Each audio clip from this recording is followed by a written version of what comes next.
Hello everyone and welcome to cricket पर। मैं निकेत भारद्वाज आपका दोबारा से स्वागत करता हूं। आज बात करेंगे रोहित शर्मा क्या 2027 का वर्ल्ड कप खेल सकते हैं। देखो 2027 के वर्ल्ड कप में अगर हम मोटा मोटा बात करें तो अभी हम एट प्रेजेंट अगर मैं बात करूं तो मार्च 2025 में हम बैठे हैं और यहां से रोहित शर्मा 2025 की जो चैंपियंस ट्रॉफी है वो जीत चुके हैं। इंडिया की एक ऐसी टीम को लीड कर रहे थे जहाँ पर एक बहुत ही अच्छी कॉम्पोजिशन बनी हुई है। स्पिनर्स हाई क्वालिटी के थे। दुबई में जो कंडीशंस थी उसके अकॉर्डिंगली हमने बहुत अच्छे तरीके से अकोमोडेट किया। कोच गौतम गंभीर, उनका भी एक बड़ा रोल था। जहाँ तक बात करें तो अब ऑलमोस्ट 2 साल हैं अभी भी 2027 के वर्ल्ड कप शुरू होने में। कुछ ऐसी रिपोर्ट्स आ रही हैं कि शायद रोहित शर्मा इंटेंड कर रहे हैं कि वो 2027 का वर्ल्ड कप खेलना चाहते हैं। अच्छा, मेरा जो पर्सनल ओपिनियन है वो ये है कि रोहित शर्मा की जो फिटनेस है वो भी बहुत सारी चीज़ों को डिटरमाइन करेगी। फिटनेस प्लस उनकी जब हम मूव करेंगे टुवर्ड्स 2027 का वर्ल्ड कप तो उस टाइम पर उनकी फॉर्म कैसी रहती है वो भी बहुत सारी चीज़ें डिटरमाइन करेंगी। ऑल्दो अब अगर हम देखें तो ट्रेंड ऐसा है कि ओडीआई क्रिकेट बहुत ज़्यादा होती नहीं है। किसी भी आप कंट्री को उठा कर देख लो, 4-5 मेन प्लेइंग नेशन है ज़्यादातर, क्योंकि रेवेन्यू होता है। ब्रॉडकास्टर जो होता है वो प्रेफर करता है कि जितनी भी टीम्स खेल रही है वो रादर देन कि वो T20 खेले, रादर देन कि वो ओडीआई खेले, वो T20 खेले। या तो टेस्ट क्रिकेट होती है तो T20 होती है। टेस्ट क्रिकेट भी इसलिए होती है क्योंकि WTC है तो उसकी एक पूरी साइकिल चलती रहती है, उसके अकॉर्डिंग वरना आप देखोगे टेस्ट भी कम करके अब आगे आगे ऐसा हो सकता है कि T20 हमें और भी ज़्यादा देखने के लिए मिले। क्योंकि सिंपल सी बात है, T20 छोटे में ख़त्म हो जाता है, ज़्यादा एंटरटेनिंग है, ज़्यादा फ्लैशी है, इसलिए वो ज़्यादा दिखता है। तो कहने का मतलब ये है कि रोहित शर्मा जो है 2 साल और आगे अगर हम देखें, अगर वो खेलना चाहते हैं तो 2 बहुत अहम चीज़ें होंगी। पहली तो उनकी फॉर्म कैसी है, उनकी फ़िटनेस कैसी है, ये 2 चीज़ें हैं, उनकी फॉर्म और उनकी फ़िटनेस। अच्छा, फ़िटनेस की अगर हम बात करें तो अभी रोहित शर्मा इस पूरी चैंपियंस ट्रॉफी के दौरान का कुछ कैचेस छूटी है उनसे, स्पेशली वो अगर हम बात करें अक्षय पटेल वाली, तो उन्होंने कहा भी कि मैं तुझे डिनर पे लेके जाऊँगा। बट ओवरऑल मेरे को ठीक ही दिखे ग्राउंड के ऊपर जिस तरीके से मूव कर रहे थे। बैटिंग में तो अब देखें तो रोहित शर्मा बहुत ज़्यादा लंबा खेलते नहीं, वो छोटी ब्लिस्टरिंग इनिंग आती है। लेकिन हाँ, फाइनल वाली इनिंग जो थी वो एक ज़बरदस्त थी भाई। मतलब रोहित शर्मा, जब एक बार रोहित शर्मा का ऐसा हो जाता है ना कि रोहित शर्मा अपनी फॉर्म में आ जाए, उसके बाद रोहित शर्मा छोड़ता नहीं है भाई। तो वो एक नॉक बहुत तगड़ी लगी। और मतलब ठीक है, मतलब ग्राउंड पे उनकी मूवमेंट अगर हम देखें, अपनी क्रिकेट एंजॉय तो कर रहे हैं और उस तरीके से बल्क में रन नहीं आए रोहित शर्मा की चैंपियंस ट्रॉफी के अंदर। ऐसा भी नहीं कि रन ही नहीं आए, कम रन आए लेकिन बल्क में नहीं आए। इंपॉर्टेंट इनिंग जो फाइनल के अंदर हमें चाहिए थी, the big gun to fire, क्योंकि इतना एक्सपीरियंस है रोहित शर्मा के पास। ऑब्वियसली यार आप एक्सपेक्ट करते हो रोहित विराट जैसे प्लेयर से कि जब भी वो फाइनल में आएंगे तो 50 या 100 कुछ भी है छोटा कंट्रीब्यूट करें, इम्पैक्टफुल नॉक खेले, कुछ ना कुछ करके देंगे टीम के लिए, और वो उन्होंने करा फाइनल के अंदर। मेरा पर्सनल ओपिनियन ये है कि रोहित शर्मा अगर फॉर्म में है, फिट रहते हैं, तो उनको कैप्टन करना चाहिए। बाकी at the end of the day है ही रोहित शर्मा का ही डिसीजन। मैं घर पे भी जब अपने बात कर रहा था या फ्रेंड्स वगैरह में बात करी, तो मैंने यही सोचा था कि रोहित शर्मा अगर 2025 का चैम्पियंस ट्रॉफी जीतते हैं तो उसके बाद उनका ये होगा कि वो शायद 2027 का जो वर्ल्ड कप है वो भी खेलें। तो at the end of the day यार देखो, ये बंदे का पर्सनल ओपिनियन ही होता है कि वो खेलना चाहता है कि नहीं, और फर्दर बॉडी अलाउ कर रही है कि नहीं, फॉर्म कैसी है। हालांकि अभी ये भी देखना होगा कि क्या रोहित शर्मा वो ये जो इंग्लैंड का दौरा आने वाला है उसमें जाएंगे कि नहीं। जा सकते हैं मेरे हिसाब से, और क्या पता रोहित शर्मा, क्योंकि लास्ट टाइम अगर आपको याद हो तो इंग्लैंड में उन्होंने बहुत अच्छा खेला। एक लॉर्ड्स में स्पेशली जो उनका शो आया था वो बहुत ही प्यारा शो था। मतलब जो क्लास रोहित शर्मा की दिखती है ना, रोहित शर्मा जैसे बंदा तो बोल्ड भी होता है ना, तो उसके अंदर क्लास होती है।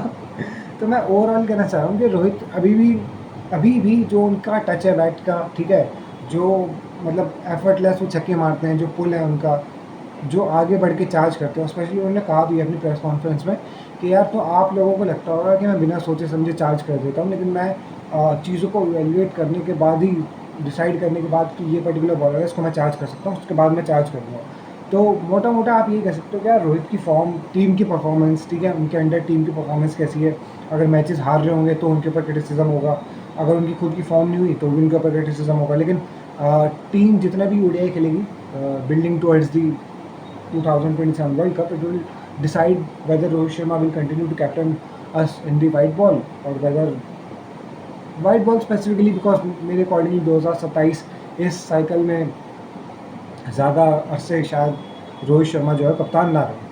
परफॉर्मेंस ही डिफाइन करेगी। देखो at the end of the day player की अगर परफॉर्मेंस आ रही है और अगर वो फील कर रहा है at the end of the day उठकर कि यार हाँ मैं कर सकता हूँ, मैं करूँगा, तो वाई नॉट भाई। मतलब मेरे को तो कोई रीज़न लगता नहीं कि अगर आपकी बॉडी अलाउ कर रही है और आप हर दिन उठ रहे हो, आपको लग रहा है कि हाँ मैं कर सकता हूँ, मैं पुल कर सकता हूँ अपने आप को, और अभी भी मेरे अंदर वो क्रिकेट बाकी है, तो आपको खेलना ही चाहिए। तो मेरा भी यही है कि अगर उनको लग रहा है कि मैं खेल सकता हूँ, बॉडी वाइज उनको लग रहा है कि यार मैं अभी भी इस लेवल पे कॉम्पीट मैं कर सकता हूँ जहाँ पर और भी बहुत सारे फिट एथलीट्स जो हैं आपके अगेंस्ट कॉम्पीट करने के लिए तैयार हैं, और टीम के परफॉर्मेंस मेरी अपनी खुद की कैप्टनसी अच्छी चल रही है, तो why not you can captain in 2027 as well. और एक चीज़ इंपॉर्टेंट है, बीसीसीआई को ये ध्यान देना चाहिए कि यार उनके अंडर जो भी अब नेक्स्ट हमारा कैप्टन है, वेदर शुभमन गिल, श्रेयस अय्यर, जसप्रीत बुमराह, हार्दिक पांड्या, कोई भी मतलब इनमें से केपेबल हैं सारे के सारे प्लेयर जितने मैंने आपको बताया कि कैप्टन बन सकते हैं, तो रोहित शर्मा के अंडर मेक श्योर करें बीसीसीआई कि ये लोग अच्छे तरीके से कोई भी एक अभी से स्पेसिफाई कर लो, अभी से ही चार्ट लो कि यार ये हमारा पर्टिकुलर कंटेंडर है जिसको हम कैप्टन बनाएंगे रोहित शर्मा के बाद। तो अभी से ही चीज़ों को छाट के रख लो कि यार यही बंदा होगा और यही रोहित के अंडर जो है ग्रूम होगा। बाद में ऐसा ना हो कि ट्रांजिशन में प्रॉब्लम हो कैप्टनसी के, जितना स्मूथ टैलेंट आ रहा है हमारे पास तो ट्रांजिशन तो ओवरऑल हमारी स्मूथ होगी, बट कैप्टनसी में क्या पता कोई इशू हो ट्रांजिशन में, तो वो मेक श्योर करें बीसीसीआई कि कैप्टनसी के ट्रांजिशन में कोई इशू ना हो। तो मुझे लगता है कि वाइट बॉल का तो अब इंडिया अगले 10-15 साल तक जो भी टूर्नामेंट खेलेगा हम फेवरेट्स रहने वाले हैं। फाइनल सेमीफाइनल तो हम खेलेंगे ही। अब ऑन बिग डे पर, बिग ओकेजन पर, ऑन द गिवन डे आप कुछ भी नहीं कह सकते। जीतने को तो यार भाई 2023 का वर्ल्ड कप हम कितना अच्छा खेले, अब नहीं जीत पाए नहीं जीत पाए वो एक अलग चीज़ है। 10 मैच आप उठा के देख लो यार, क्या डोमिनेंट परफॉर्मेंस थी। पहला मैच भी जो ऑस्ट्रेलिया के खिलाफ था, ठीक है फंसा के जीत गए इवेंचुअली। रोहित और कोहली और केएल राहुल की क्लास थी जो उन्होंने रन चेस किया, बट ऐसा कहीं भी नहीं था उस पूरे टूर्नामेंट के अंदर भी कि इंडिया दब के खेली हो। इंडिया बहुत तगड़ी क्रिकेट खेली, एक मैच हमारे, उसके बाद T20 वर्ल्ड कप गए बारबाडोस में, रोहित शर्मा पूरी टीम को लीड करके चले, विराट कोहली का फाइनल में जाके परफॉर्मेंस आई। तो कहने की बात ये है कि इंडिया जितने भी टूर्नामेंट अब खेलेगा ना यहाँ से इंडिया फेवरेट होगा। बट एक चीज़ ये है कि जो मैनेजमेंट है, जो कोचिंग स्टाफ होता है, जो लीडरशिप है, मतलब कैप्टन और कोच होता है, वहाँ पे चीज़ें अगर स्मूथ रहें तो हमारे पास टैलेंट तो बहुत सही है।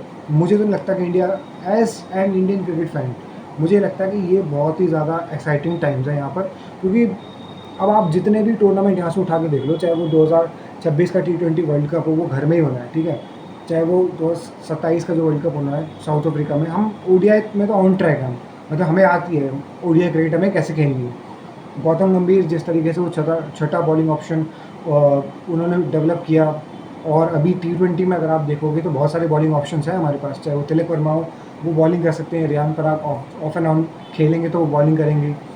इसके अलावा अगर हम बात करें अभिषेक शर्मा, वो एक बहुत अच्छा बॉलिंग ऑप्शन है। अब अगर ओपन करने आएंगे यशस्वी जायसवाल अभिषेक शर्मा के साथ, तो वो भी हमें लेग स्पिन का ऑप्शन दे सकते हैं। तो हमारे पास ओवरऑल अगर हम देखें तो ऑप्शंस हैं हमारे पास, बॉलिंग के अंदर भी काफ़ी सारे ऑप्शंस हैं। तो रोहित शर्मा की अगर मैं मेन मोटी बात करूँ तो रोहित शर्मा को मेरे हिसाब से तो यार उनके रन बन रहे हैं, ठीक है, और थोड़ा अगर उनकी फिटनेस बिल्कुल ठीक रहती है तो उनको खेलना चाहिए, वाई नॉट।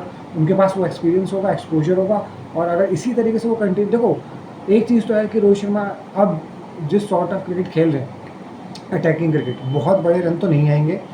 अब आपको क्राइटेरिया डिटरमाइन करना पड़ेगा कि इस स्ट्राइक रेट पर आपका कितना एवरेज होना चाहिए, क्योंकि अब आप ये नहीं लगा सकते रोहित से कि वो हर दूसरे तीसरे चौथे मैच के अंदर 100 मारेगा, क्योंकि at the end of the day you can expect from Rohit weather he should play fast और वेदर के वो भाई अटकेगा, आउट भी हो सकता है, क्योंकि जब आप इतना तेज़ खेलते हो तो ये चीज़ें आपको ध्यान रखनी पड़ेगी। मतलब ऐसा ना हो जो भी हो, मतलब रोहित का पर्सनल डिसीजन हो, बीसीसीआई प्रॉपर तरीके से चीज़ों को स्मूथली ट्रांजिशन लेके आए, वो इश्यूज़ ना हो कैप्टनसी को लेकर ना, क्योंकि जब ट्रांजिशन हुआ था वो विराट टू रोहित वो भी स्मूथ ही था, बट चीज़ें कुछ ऐसी बाहर आ गई जो शायद आनी नहीं चाहिए थी, मतलब ज़बरदस्ती का ड्रामेबाजी बनी इवेंचुअली। अभी भी देख लो टीम की परफॉर्मेंस तो अच्छी है, तो वो सारी बातें करके कोई फ़ायदा नहीं था कि विराट नहीं छोड़ना चाहते थे या गांगुली के साथ कोई इशू हो गया था, जो भी था हमें तो पता नहीं क्या बात थी, लेकिन ये था कि शायद दोनों में कोई रिफ्ट हो गई थी विराट कोहली और सौरव गांगुली के बीच में। अब ये भी कोई ट्रू तो है नहीं, पता तो है नहीं किसी को, तो ऐसे रूमर्स ना आए तो ज़्यादा अच्छा है, क्या पता कोई चीज़ें हुई ना हो, फालतू की मीडिया में बनाई गई हो। तो मेक श्योर ये करना चाहिए कि जब भी आप ट्रांजिशन करो, चाहे रोहित से आप श्रेयस अय्यर को दो, हार्दिक को दो, पांड्या को दो, या फिर आप जसप्रीत को देते हो, तो कोई भी उसमें परेशानी ना हो, स्मूथ ट्रांजिशन होगा तो हमारे पास बैकअप बहुत पड़ा है यार प्लेयर का। हम किसी भी टूर्नामेंट में जाके और ना गिवन डे हार जाए तो हार जाए, वरना हम सेमीफाइनल, फाइनल और जीतने के हम पूरे केपेबल हैं अगले 10 से 15 साल तक। तो थैंक यू एवरीवन, यही था आज की वीडियो में। और मेरे अकॉर्डिंग मेरी तरफ से रोहित शर्मा को ऑल द बेस्ट यार। आप वाई नॉट अपनी फिटनेस पे काम करो और जितना हो सके और खेलो यार। आपके पास तो टाइम इतना अपनी बैटिंग के अंदर। मैं तो खुद रोहित की बैटिंग बहुत थोरोली इंजॉय करता हूँ। Thank you.